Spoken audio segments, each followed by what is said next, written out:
Bonjour à tous. Nous allons effectivement méditer quelque temps la parole de Dieu. Que Dieu nous aide à comprendre et à recevoir ce qu'il veut nous dire ce matin. Et je vais lire dans Actes au chapitre 22, les versets 1 à 16. Actes 22, versets 1 à 16.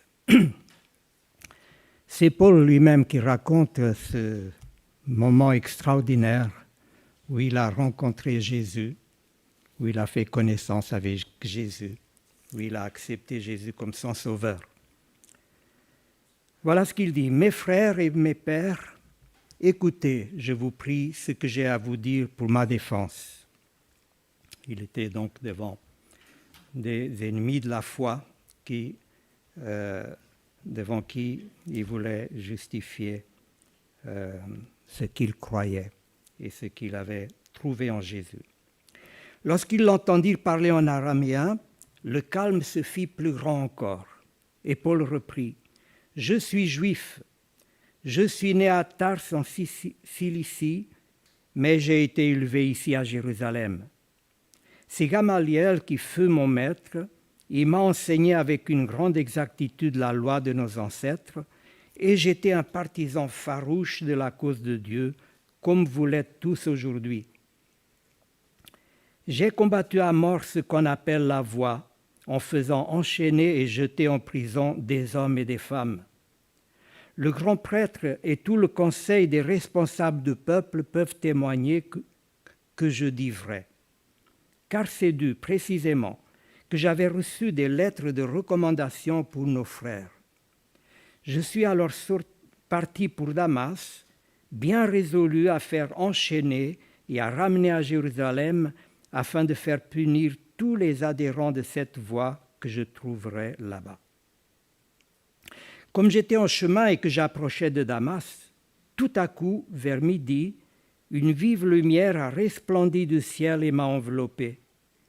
Je suis tombé par terre et j'ai entendu une voix qui me demandait « Saul, Saul, pourquoi me persécutes-tu » Je me suis écrié « Qui es-tu, Seigneur » Alors la voix m'a dit « Je suis, moi, Jésus de Nazareth que tu persécutes. » Ceux qui étaient avec moi ont bien vu la lumière, mais n'ont pas compris celui qui me parlait. J'ai demandé « Que dois-je donc faire, Seigneur ?» Et le Seigneur m'a dit, « Relève-toi, va à Damas, et là on te dira tout ce que tu devras faire. » Mais je n'y voyais plus. L'éclat de cette lumière m'avait aveuglé. Alors mes compagnons m'ont pris par la main pour me conduire, et c'est ainsi que je suis arrivé à Damas. Il y avait là un certain Ananias, un homme pieux qui observait fidèlement la loi. Il était estimé de tous les Juifs de la ville. Il est venu me trouver, s'est tenu près de moi et m'a dit « Saul, mon frère, recouvre la vue. » À l'instant même, je vis de nouveau et je l'ai vu. Alors il m'a dit « Le Dieu de nos ancêtres t'a choisi d'avance pour te faire connaître sa volonté, pour que tu voies le juste et que tu entendes sa voix. Car tu seras son témoin devant tous les hommes pour leur annoncer tout ce que tu as vu et entendu. Et maintenant, pourquoi tarder? Lève-toi, fais-toi baptiser et sois lavé de tes péchés en te confiant dans le Seigneur. »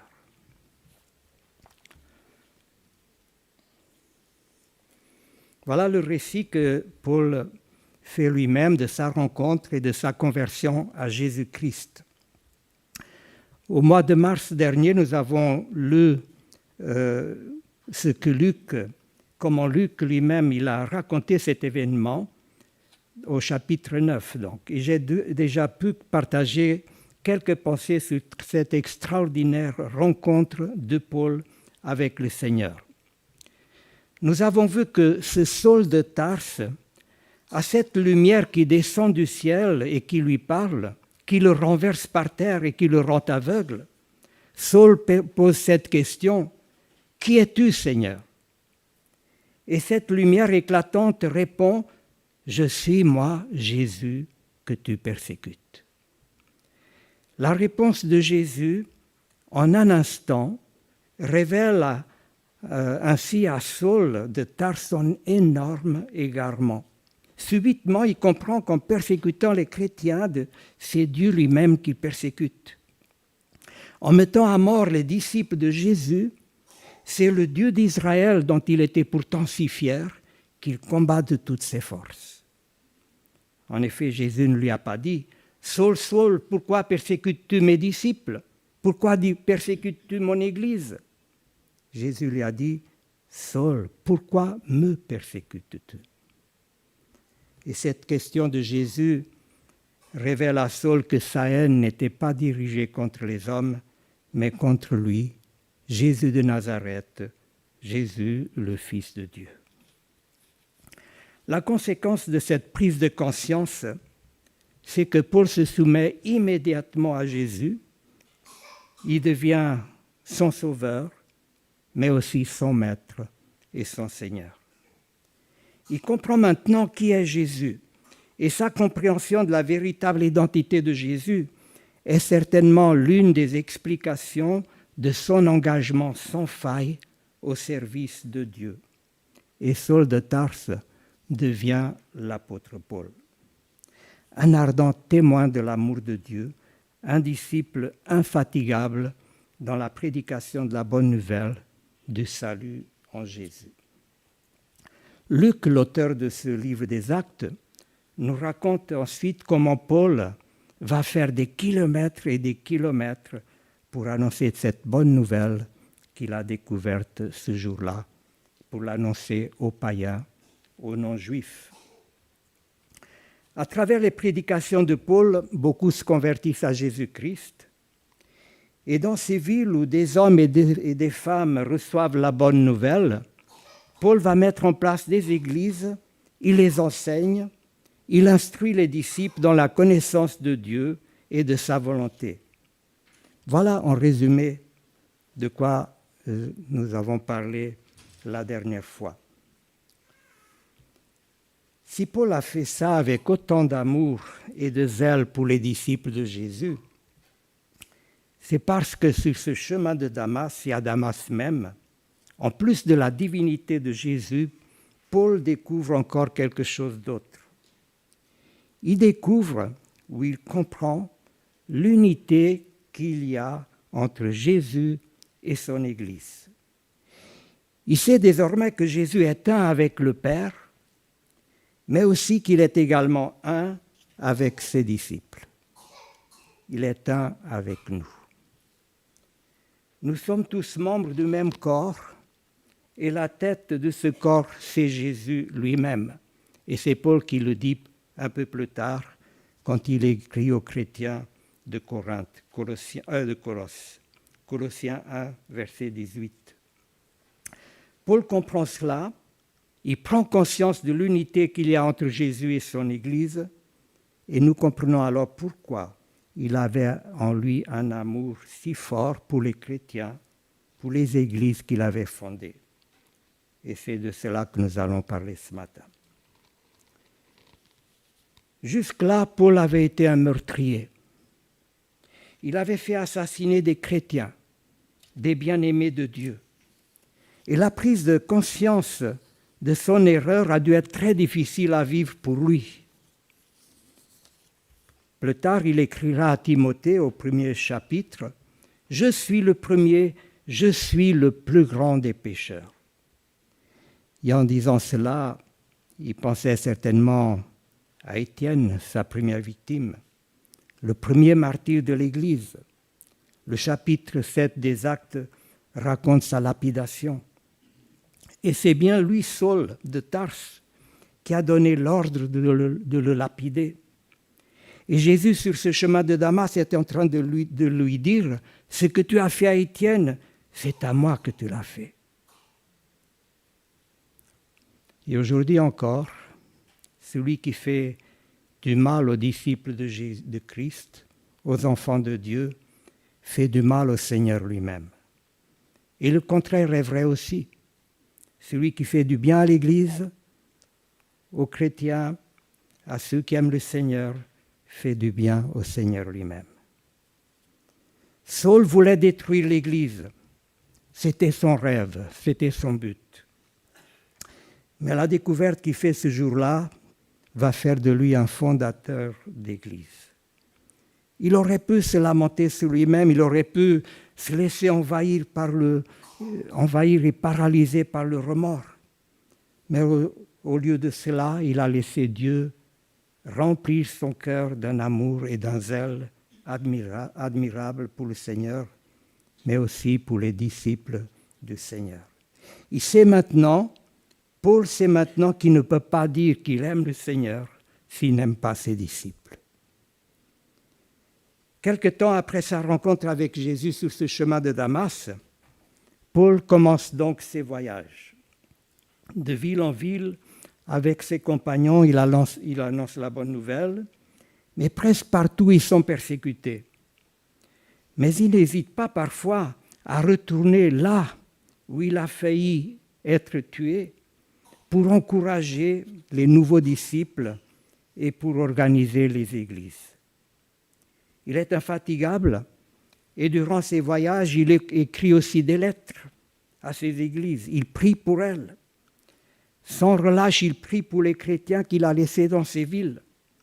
Et ses écrits révèlent combien il souffre quand il sait qu'une église souffre ou qu'elle est en danger ou que des chrétiens se détournent de la foi. Pourquoi donc un tel zèle pour ces églises ? Je l'ai dit tout à l'heure, parce qu'il comprend que Jésus et l'Église ne forment qu'un seul corps. Pour lui, il est impossible de dire qu'il aime Dieu s'il n'aime pas ses disciples. L'apôtre Jean dira, d'ailleurs, il dira la même chose dans sa première lettre qu'il a écrite. Paul comprend donc que chaque chrétien est habité de la présence de Jésus-Christ par l'Esprit de Dieu, et c'est cet Esprit, l'Esprit Saint, qui nous unit et fait que nous soyons un en Jésus-Christ. Écoutez ce qu'il écrit aux chrétiens de Colosse, Colossiens 1, verset 24. « Je me réjouis des souffrances que j'endure pour vous, et ce qui manque aux souffrances de Christ, je l'achève en ma chair pour son corps qui est l'Église. » Frères et sœurs, le corps de Christ, c'est donc nous. Nous le savons. Nous en parlons souvent. Mais sommes-nous vraiment bien conscients de ce que cela signifie ? Paul très vite a compris ce que cela impliquait pour lui et pour l'Église. Mais j'ai peur que pour nous, les chrétiens d'aujourd'hui, il nous faut parfois des années pour que nous commencions à comprendre la profondeur de cette réalité-là. En tout cas, c'était le cas pour moi.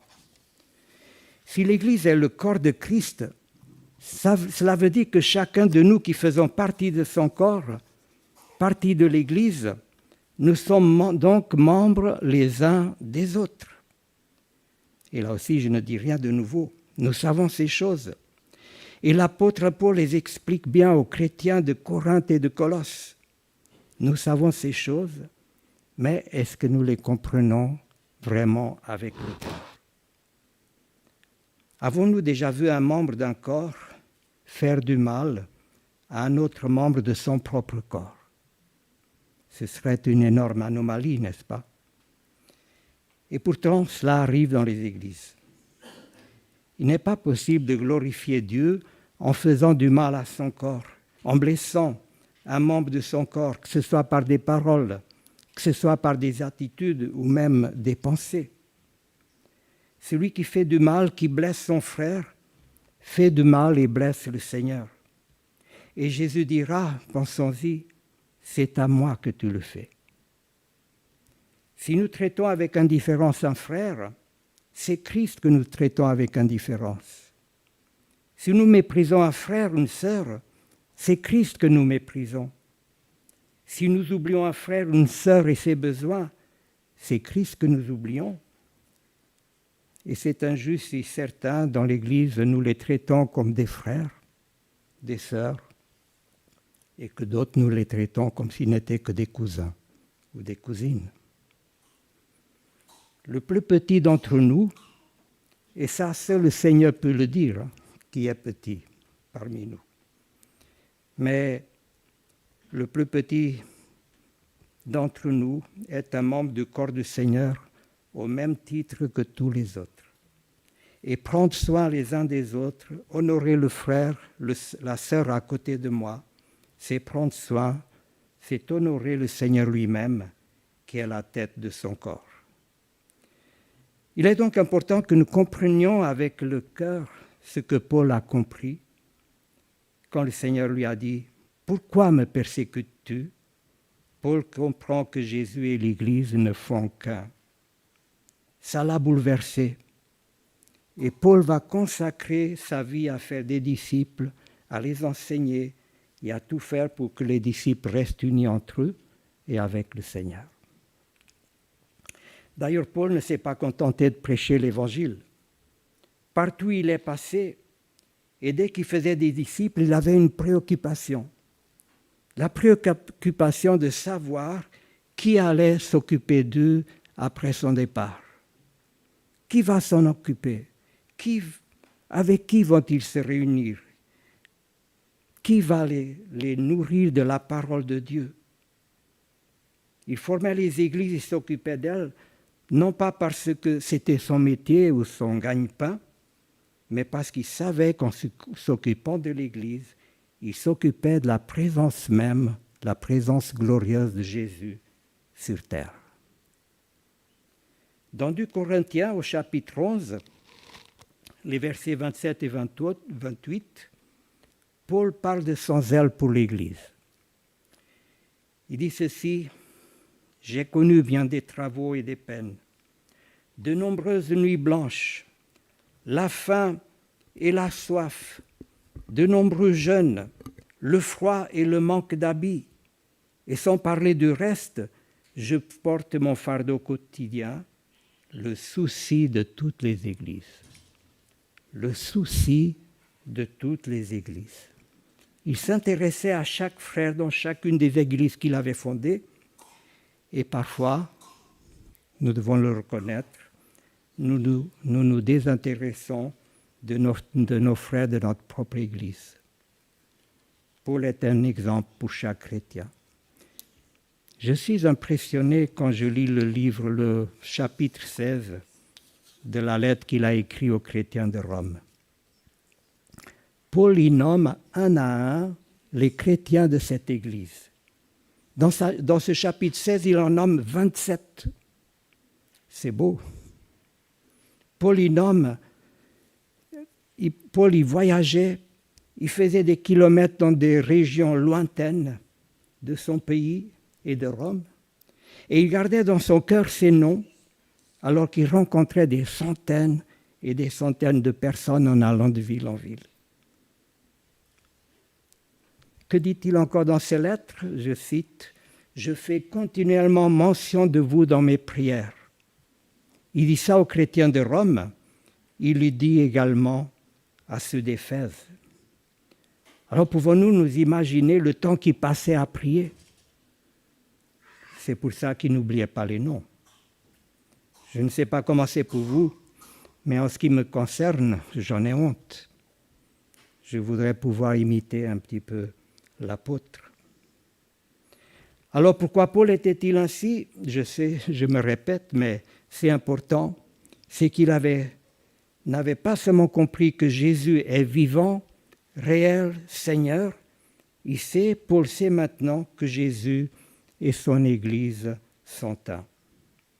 Il ne peut pas aimer et servir son Sauveur et ne pas aimer et servir ses frères et sœurs, même le plus petit d'entre eux. Et Jésus veut que nous le sachions nous aussi, que unis nous sommes un avec lui. Dans l'une de ces paraboles qui se trouve vers la fin de l'évangile de Matthieu, Jésus a voulu faire comprendre à ses disciples que tout ce que nous faisons à l'un des plus petits de ses frères, c'est à lui que nous le faisons. Matthieu 25, verset 40. Ce que tu fais et ce que je fais à mon frère, c'est au Seigneur que nous le faisons.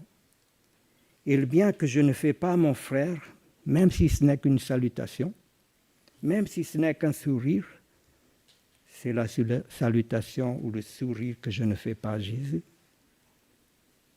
Je peux dire ça parce que Jésus dit que ce que je fais au plus petit de ses frères, c'est à lui que je le fais, que ce soit en bien ou en mal.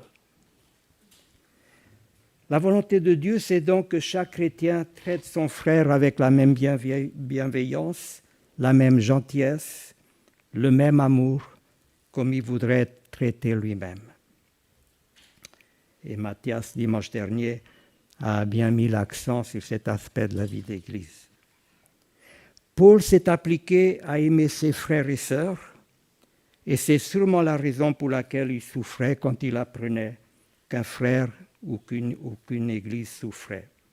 Il écrit encore ceci, 1 Corinthiens 12, verset 26, « Si un membre souffre, nous le connaissons ce verset, si un membre souffre, tous les membres souffrent avec lui. » Il pouvait être très loin, mais s'il apprenait qu'un frère souffrait, il sentait ses souffrances et il souffrait avec lui.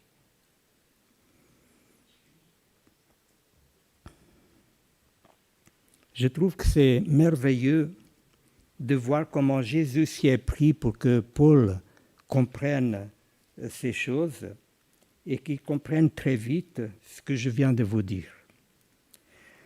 La réponse que Jésus lui donne quand Paul lui a demandé « Que dois-je donc faire, Seigneur ?» La réponse de Jésus est simplement incroyable et inattendue. Acte 22, verset 10, nous l'avons lu. « Relève-toi, va à Damas, et là, on te dira ce que tu devras faire. » Ça vaut la peine de réfléchir à la réponse de Jésus. Paul demande à Jésus ce qu'il devait faire, et le Seigneur aurait pu à ce moment-là lui dire ce qu'il voulait qu'il fasse. Qui d'autre d'ailleurs pourrait aussi bien le lui dire que lui? Mais Jésus n'en fait rien. Entre dans la ville et on te dira ce que tu devras faire.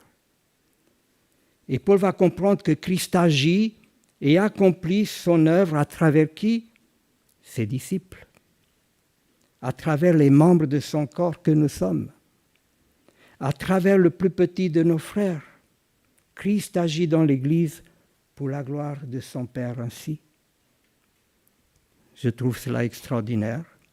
C'est la sagesse de Dieu tellement différente de la nôtre. Dieu a voulu que cet homme, Saul de Tarse, grand rabbin, spécialiste de l'Ancien Testament, hébreu pharisien, homme tellement orgueilleux de ses origines, de son statut religieux, Dieu a voulu qu'il soit instruit par un de ceux qu'il méprisait et haïssait profondément. Un de ceux qu'il voulait enchaîner et emmener à Jérusalem avec le projet de le faire mourir comme il l'avait fait pour Étienne. Ce quelqu'un était certainement un disciple humble et simple. Quelqu'un devant qui Saul de Tarse, le grand rabbin orgueilleux, allait devoir s'incliner quand il prierait pour lui et lui imposerait les mains. Ce quelqu'un, c'est Ananias. Ananias qui habitait Damas. On te dira ce que tu dois faire. Ce récit est important pour que nous comprenions la manière dont Dieu agit pour accomplir ses projets et sa volonté. Paul l'a compris et ça se voit dans sa relation avec les églises et les disciples en général. Voyez comment l'Esprit Saint présente Ananias. C'est dans le verset 12 que nous avons lu de Acte 22. Il y avait là un certain Ananias. Et dans Acte 9, verset 10, il est dit « Or à Damas, il vivait un disciple nommé Ananias. » Un certain Ananias, un disciple nommé Ananias. Sûrement pas quelqu'un de très important aux yeux des hommes. Un chrétien de l'église de Damas, ni rabbin, ni apôtre, ni responsable d'église, ni enseignant. Et c'est ce un disciple, un certain disciple, que Dieu utilise pour conduire ce Saul de Tarse dans la connaissance de sa volonté. Or, il y avait à Damas un disciple nommé Ananias. Paul a ensuite été baptisé, sûrement par cet Ananias, nous ne savons pas. Et il est dit au verset 19 de Acte 9 qu'il resta quelques jours avec les disciples. Paul reste quelques jours avec les disciples à Damas. Et ça aussi, c'est beau. Ceux que Saul voulait traquer, voilà qui prennent soin de leurs jeunes frères dans la foi. L'amour de Dieu qui exprime ces chrétiens a dû bouleverser le cœur de Paul et a dû être un élément très important par la suite, dans sa relation à lui avec les chrétiens à qui il allait accompagner dans les églises qu'il fondait. Ce que nous voyons ici et qui certainement a marqué la vie et le ministère de Paul, c'est que Dieu utilise qui il veut dans son Église. Il veut nous faire comprendre par ce récit que c'est à travers ses serviteurs, ses disciples, qu'il aime et le servent, qu'il agit dans le monde. Il ne le fait pas à travers les anges, il aurait pu, mais il choisit de le faire. Il a choisi de le faire à travers les disciples qui obéissent au Maître, le Seigneur Jésus, qui est la tête de l'Église. Alors ne méprisons pas le plus petit d'entre nous, ne nous méprisons pas nous-mêmes. Notre valeur n'est pas dans notre savoir, ni même dans les études que nous avons faites. Ananias, un certain disciple, sûrement un homme simple, qui sait, peut-être même analphabète, comme il y en avait tant à l'époque. En tout cas, un jeune chrétien, un jeune converti. Et Paul, l'orgueilleux rabbin qui parlait d'autres langues, n'a recouvré la vue qu'après la prière, l'intercession en sa faveur de cet Ananias. Il n'y a que 2 passages dans la Bible qui parlent d'Ananias, Actes 9 et 22. Et ce sont ces 2 passages qui nous apprennent quelque chose au sujet de cet homme. Nulle part ailleurs son nom n'est mentionné, il me semble en tout cas. Mais son rôle, le rôle d'Ananias dans l'histoire de l'Église, n'a pas été des moindres. Au verset 13, il y a une petite phrase bien intéressante. Paul dit « À l'instant même, je vis de nouveau », après la prière d'Ananias, « et je les veux ». La première chose que Paul voit, 3 jours après avoir été aveuglé par le soleil sur le chemin de Damas, la première chose qu'il voit, c'est cet humble Ananias devant lui. Et durant ces 3 jours, où il était aveugle, il a dû se demander plus d'une fois qui pouvait être ce « on » qu'il attendait à Damas. Peut-être avait-il imaginé qu'il allait rencontrer quelqu'un de très important dans cette ville de Damas, peut-être un ange même, que sais-je, dans une grande maison, dans une synagogue. Mais non, il se retrouve simplement en face d'un certain disciple comme toi et moi. Un certain disciple inconnu, mais que Dieu a voulu utiliser puissamment. Ce disciple a prié pour que Paul recouvre la vue et ensuite il lui a transmis le message que Jésus lui a demandé de transmettre. C'est ainsi la sagesse de Dieu qui utilise, et c'est Paul qui le dira plus tard, dans 1 Corinthiens 1, 27, c'est la sagesse de Dieu qui utilise et choisit les choses faibles du monde pour confondre les fortes, les choses folles du monde pour confondre les sages. Alors Ananias, quand Dieu lui a demandé d'aller à la rencontre de Paul, de Saul de Tarse, Ananias avait peur. Et comment qu'il avait peur? Sa première réaction quand Jésus lui a dit d'aller à sa rencontre, à la rencontre de Saul de Tarse, nous voyons cela dans Acte 9, versets 13 et 14, il dit « Mais Seigneur, tu sais bien que c'est ce que cet homme fait à tes disciples. Tu sais qu'il les met en prison, il les fait mourir et tu m'envoies vers lui. » comprend bien la réaction d'Ananias. Mais Ananias a surmonté sa peur. Il savait qu'il pouvait faire confiance au Seigneur et son obéissance a marqué fortement le ministère de l'apôtre. J'ai longtemps lu ce récit en y voyant surtout Paul, le grand apôtre Paul. Et peut-être que vous aussi, vous vous dites, c'est une histoire intéressante, exceptionnelle. Et Paul est lui aussi un homme exceptionnel, qui a eu un ministère exceptionnel. Et nous nous rassurons en disant, ok, c'est l'histoire d'un grand homme de Dieu, mais suis-je vraiment concerné par cette histoire? Dieu ne demande quand même pas à tous ses enfants de faire ce que Paul a fait, bien évidemment. Seulement ici, dans ce récit, il n'y a pas que Paul. Il y a aussi cet Ananias, homme simple et humble, à qui peut-être nous ne prêtons pas suffisamment attention. Et cet homme, Ananias, qui devient la bouche de Dieu pour Paul à ce moment-là, cet homme n'était en fait rien d'autre qu'un disciple comme nous, comme chacun de nous. Le Saint-Esprit ne nous donne donc pas ce récit pour satisfaire notre curiosité ou parce qu'il veut simplement nous montrer la toute-puissance de Dieu, mais parce qu'il nous veut dire quelque chose d'autre encore.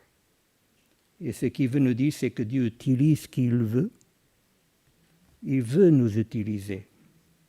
Il veut nous donner l'honneur d'être un instrument dans ses mains.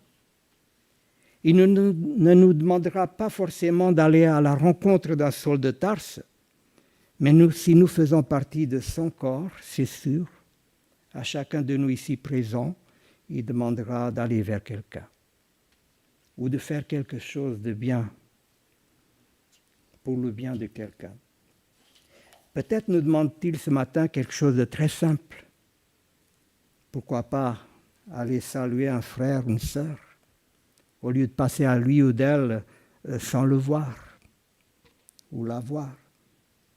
Permettons au Seigneur qu'il nous utilise. C'est ça l'Église, des disciples ensemble et à chacun l'Esprit Saint qui donne un ou des dons pour le service, pour le bien des autres. Mais il faut reconnaître que parfois il y a des problèmes, des difficultés dans la reconnaissance et dans la mise en pratique des dons que le Saint-Esprit accorde comme il veut. Et l'un des problèmes, c'est que parfois nous voulons nous-mêmes dire au Seigneur quel est notre rôle dans l'Église. Nous décidons nous-mêmes quelle doit être notre place dans le corps de Christ. Mais le petit doigt dans un corps, ce n'est pas lui qui a décidé d'être là où il est. Imaginez si mon nez se trouvait au-dessus de ma tête, ou là, sur mon front. J'aime pas tellement blaguer sur ces choses-là, mais je ne blague pas d'ailleurs. Mais imaginez, s'il est là où il est, c'est parce que c'est la meilleure place pour lui. Celui qui a placé mon nez là où il est, et c'est Dieu qui l'a fait, il savait que placé ailleurs, ça me causerait de sérieux problèmes. Dieu sait ce qu'il fait. Le Seigneur sait, Jésus sait exactement quelle est la place de chacun de nous dans son corps. S'il m'appelle pour une fonction et que moi j'insiste pour en faire une autre, en plus de ne pas bien faire, de ne pas bien remplir cette fonction-là, je peux empêcher quelqu'un que Dieu veut utiliser pour cette fonction. Un membre ou des membres du corps qui ne sont pas à leur place, cela ne peut créer que des problèmes ou des soucis dans une église. À commencer par le fait qu'un membre du corps qui n'est pas à sa place, généralement ça se voit, ça se sent et ça dérange. Un nez au milieu du front ne passerait pas inaperçu. Écoutons ce que Paul dit encore à ce sujet. 1 Corinthiens 12, verset 18. Dieu a disposé chaque organe dans le corps, chacun avec sa particularité, comme il l'a trouvé bon, comme il l'a voulu.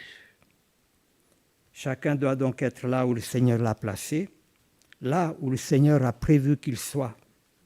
Il n'y a pas d'autre alternative pour le bon fonctionnement du corps de Christ.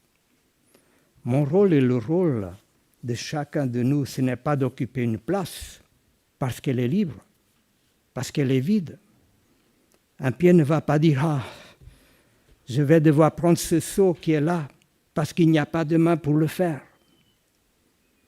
De même, dans un corps, l'œil ne peut pas faire ce que fait l'oreille, ni l'oreille ce que font les yeux. C'est vrai, j'en conviens qu'il n'est pas toujours facile de savoir quel est le don que Dieu m'a donné. Et d'ailleurs, généralement, les autres le voient mieux que moi-même. D'où la nécessité de prier, de demander au Seigneur, que veux-tu que je fasse ? Et pour certaines fonctions, celles qui sont publiques en particulier, c'est le rôle des responsables d'Église de discerner, de conseiller, d'encourager, parfois aussi de dissuader, pour que chacun occupe la place que doit être la sienne dans le corps et pas une autre. En sachant que les responsables peuvent aussi se tromper et qu'ils ont eu aussi besoin que nous prions Dieu de leur accorder sagesse et discernement. Dieu, en tout cas, c'est certain, ne joue pas à cache-cache avec nous dans ce domaine. Je ne crois pas. Son désir, c'est que chaque membre de son corps soit à sa place. Si par exemple quelqu'un a du mal à sourire aux frères, aux sœurs, sa place n'est sûrement pas à l'accueil. Ça va de soi. Et je ne vise personne. Je donne un exemple. Et si je donne cet exemple, c'est parce que j'ai toujours été bien accueilli par un sourire ou avec une parole aimable le dimanche matin. Et je ne connais personne qui s'est plainte de ne pas avoir été bien accueilli. De la même manière, si quelqu'un, chaque fois qu'il fait l'école du dimanche, est malheureux ou mécontent parce qu'il ne peut pas participer au culte, ce quelqu'un occupe-t-il vraiment la place que le Seigneur a prévue pour lui, pour elle ? Pourquoi pas après tout, hein ? Peut-être que cette personne a juste besoin d'accepter avec joie et reconnaissance la place que le Seigneur a prévue pour lui ou pour elle. Alors j'arrête là les exemples, je pense que vous avez compris ce que je veux dire. Ce qui est sûr, c'est que le Seigneur ne fait pas d'erreur. Chacun de nous a son rôle et son importance dans le corps de Christ, et le Seigneur n'ignore pas, il n'oublie pas ce que fidèlement chaque membre de son corps fait pour le bien de tous. La tête du corps sait exactement la fonction et le travail de chaque membre du corps. Et dans Hébreux, au chapitre 6, verset 10, nous lisons ceci. « Dieu n'est pas injuste au point d'oublier l'activité que vous avez déployée par amour pour lui dans les services que vous avez rendus et que vous rendez encore à ceux qui lui appartiennent. » Alors j'arrive au bout de ce message et je conclus en rappelant que Paul a posé 2 questions au Seigneur. La première, c'est 2 questions. Qui es-tu, Seigneur ? Si nous cherchons sincèrement à savoir qui est Jésus-Christ, alors nous aussi posons-lui cette question. La réponse que cette lumière plus brillante que le soleil de midi a donnée à Paul a été celle-ci. Je suis, moi, Jésus. Sais-tu, savons-nous qui il est, Jésus ? Connaissons-nous vraiment Jésus ? Ça fait combien de temps que nous n'avons pas lu l'un des évangiles, Matthieu, Marc, Luc, Jean, ces évangiles qui nous font connaître justement qui il est. S'est-il révélé à nous ?